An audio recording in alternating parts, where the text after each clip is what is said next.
Բարի օր բոլորին, մենք շարունակում ենք մեր առակս ինչ կցուցանե հաղորդաշարը։ Հաշվի առնելով այն հանգամանքը, որ տարին ավարտվեց եւ նոր տարին սկիզբ առավ եկեղեցու դեմ արշավի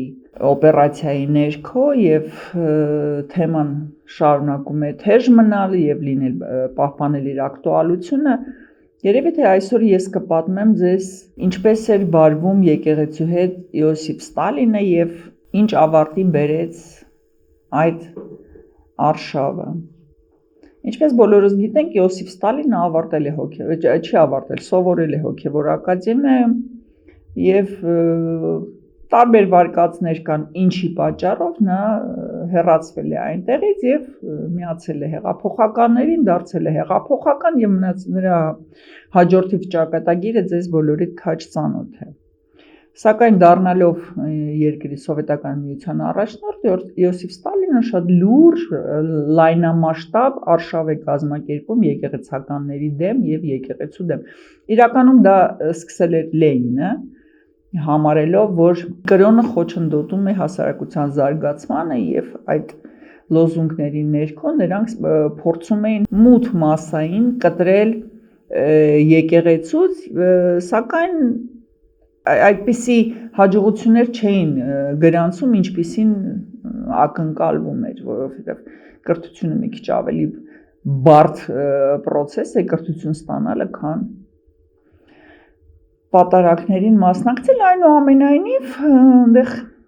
սկզբունքներ ուրիշ, բայց Ստալինը երբ որ եկավ իշխանության, նա հասկացավ, որ այս հարցը պետք է լուծել ավելի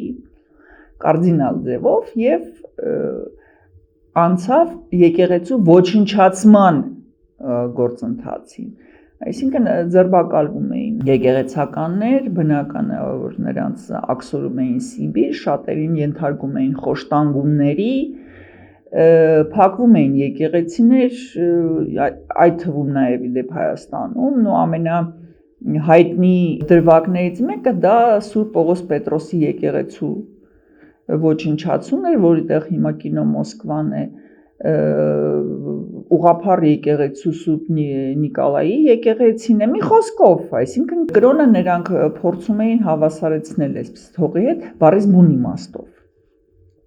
Եվ բնական է, որ արգելվում էին ծեսերը,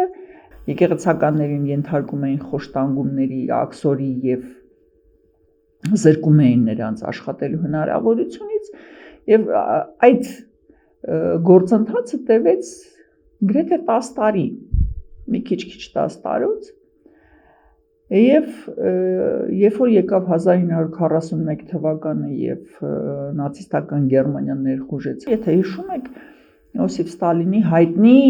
ելույթը ռադիոյով, որտեղ ասում էր բրատիի, սյոստրի, ու պատմում է, որ պատերազմ է սկսել, մենք պետք է դառնանք մեկ բռունցք, պայքարենք թշնամու դեմ եւ այլն։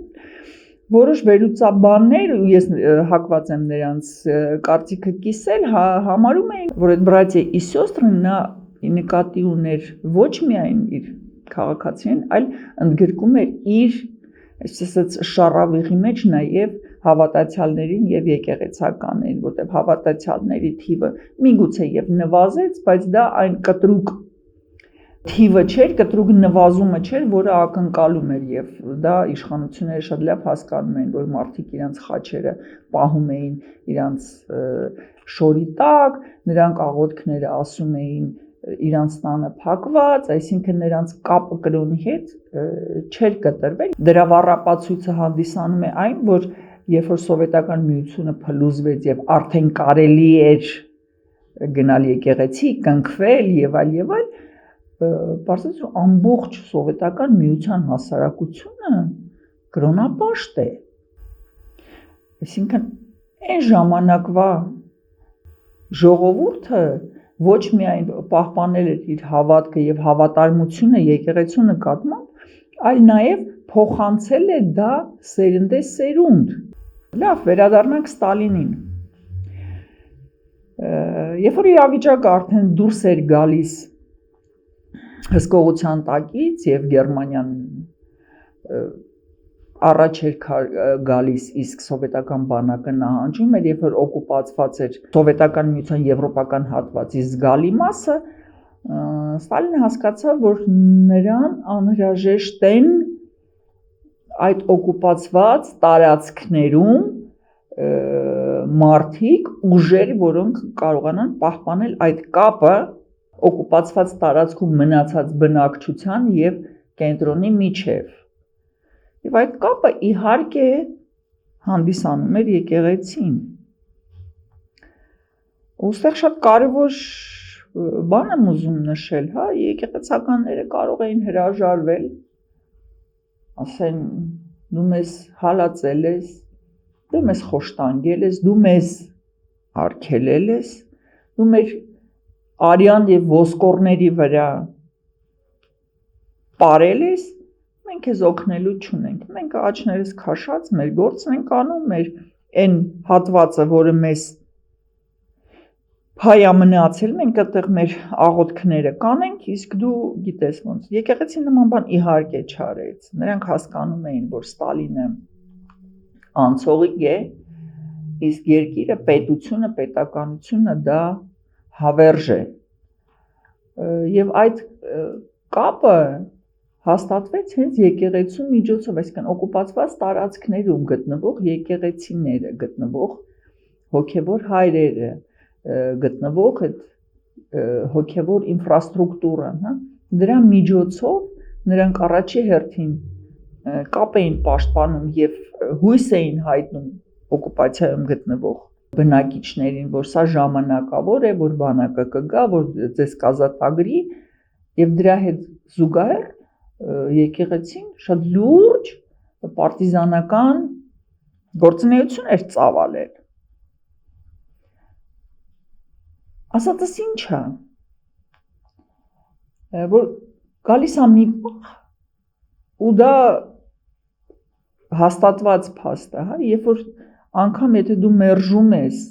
կրոնը, եկեղեցին, եթե դու ունես ինչ-որ խնդիրներ լուծելու կամ վրեժ լուծելու թեմա եկեղեցու հետ, դու միշտ պետք է հիշես եւ պատրաստ լինես նրան, որ կգա մի օր եւ չոք կգաս եկեղեցու դռանը, կհամբուրես այդ դուռը եւ կմեղանչես, օգնություն կխնդրես ու իմ աշխարհիկ տեսանկյունից ոչ արդարացի այդ օգնությունը կստանաս։ Ու այն ինչ որ հիմա տեղի է ունենում եկեղեցու շուրջ եւ մեր հոգեվոր հայրերի դեմ, սա ինձ միշտ հիշեցնում է այն 30-ական թվականների ռեպրեսիաները։ Ու ես անհամբեր սպասում եմ այն օրվան եւ այդ օրը գալու է, երբ բոլոր այն մարդիկ, որոնք այսօր նմանատիպ վերաբերմունք են ցուցաբերում եկեղեցու վեհափառի,